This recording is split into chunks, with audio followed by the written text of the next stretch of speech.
just to circle back on what we had started with when you was talking about coaches and black coaches and the Rooney Rule. It's important that we kind of maybe talk about this, and I am gonna like disclaimer. I am gonna probably like clip it up and make it an own segment on the YouTube podcast. So just a disclaimer about that. But let's circle back on that, right? So Aaron Glenn, Deion Sanders. Obviously, you had Gerard Mayo. You also had Antonio Pierce, who I felt that got the short end of the stick as far as their coaching opportunity.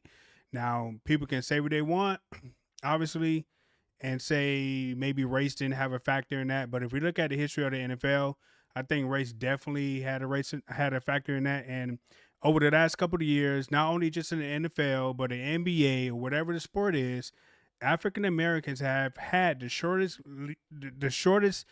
time span to complete a job than anybody else on the job. You got Brian Deball still got a job, and the Giants ain't been having no type of success in a long time. But Gerard Mayo takes over for Bill Belichick. Antonio Pierce actually gets a contract extension, I believe, and gets let go after year one. So how come African American quarterbacks continue to have a short leash when it comes to the NFL?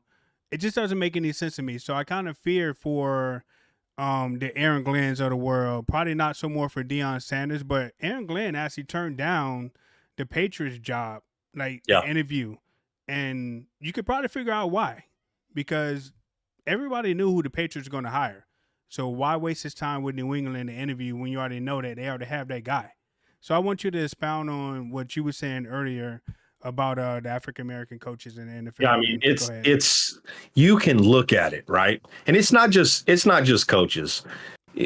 We can look at a lot of different things. Like you look at Gerard Mayo.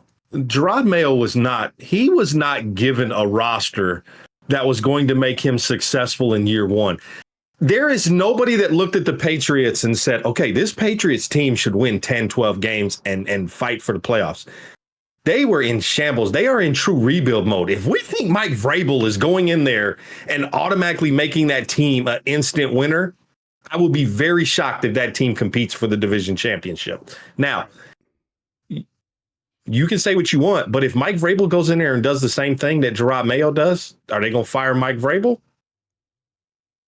Nope. Probably not. Nope. Probably not.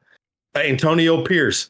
The Las Vegas Raiders are a crap show. They are even worse than the Patriots. And you asked Antonio Pierce to come in as the interim coach the year before and fix a roster in 1 year. It doesn't work like that.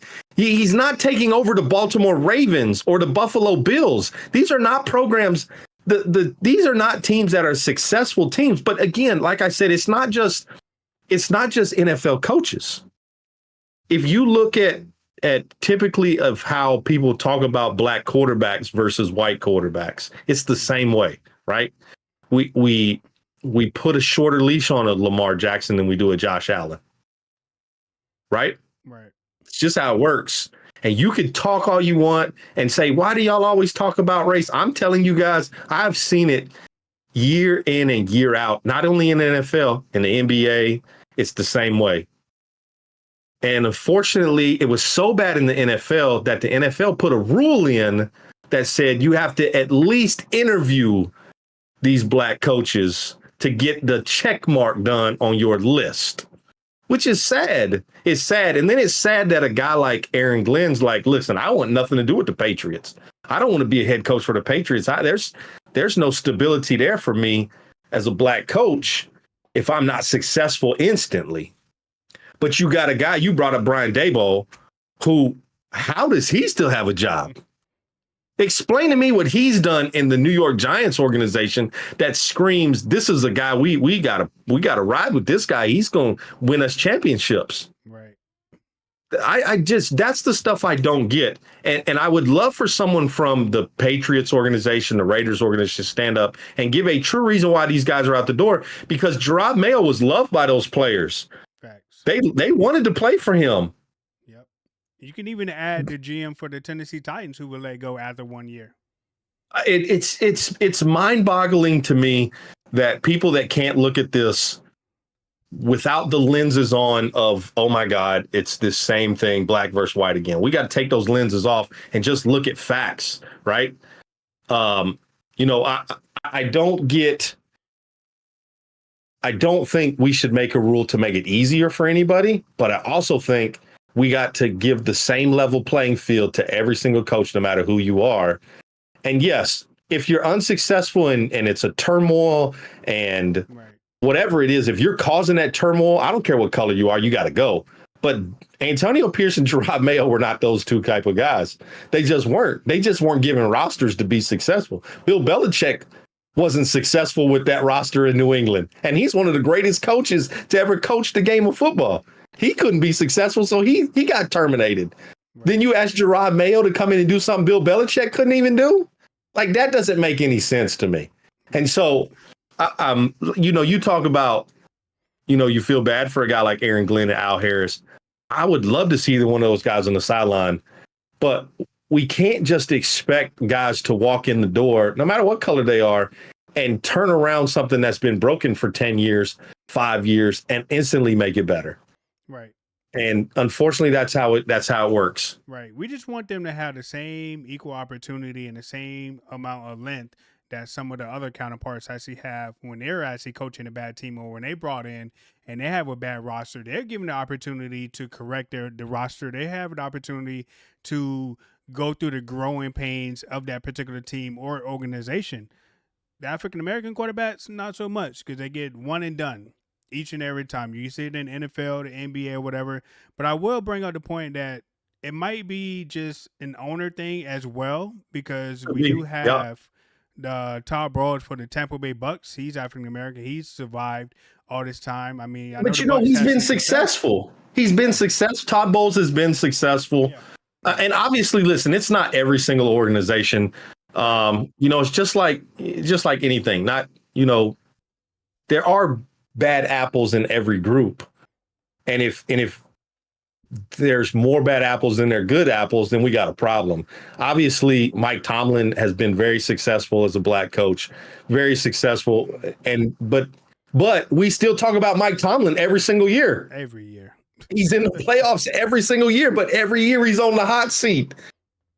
Like, there are teams that would love for that to be. Listen, the Arizona Cardinals would kill to be in the playoffs every single year with a chance, because you get a chance every year you make the playoffs to win a Super Bowl.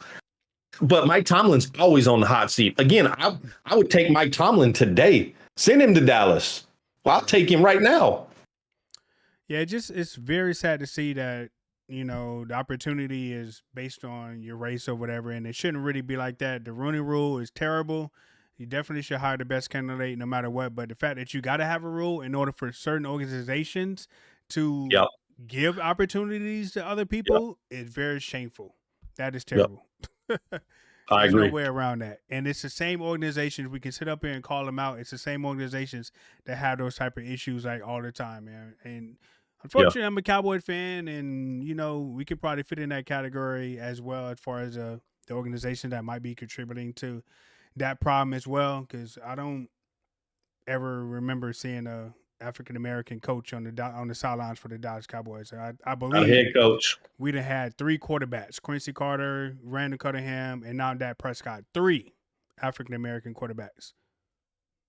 No head coaches. Well, Randall Cunningham, I mean, he was here for like a coffee, like a cup of coffee. That was about it. Quincy Carter, So what, 2.5? boy, 2.5? Quincy Carter. Well, I'll never forget them Quincy Carter years. Oh my goodness. So Oh do my you think goodness. we would see? We got what? Who is it? Aaron Glenn, Al Harris, 2 potential African American coaches out there that compete. Will we ever see an African American quarterback on the sidelines? Coach for the Dallas Cowboys. You think that ever happen? Not to put you on the spot. You ain't got. I hate to say this, but not as long as Jerry Jones is the owner of the Dallas Cowboys.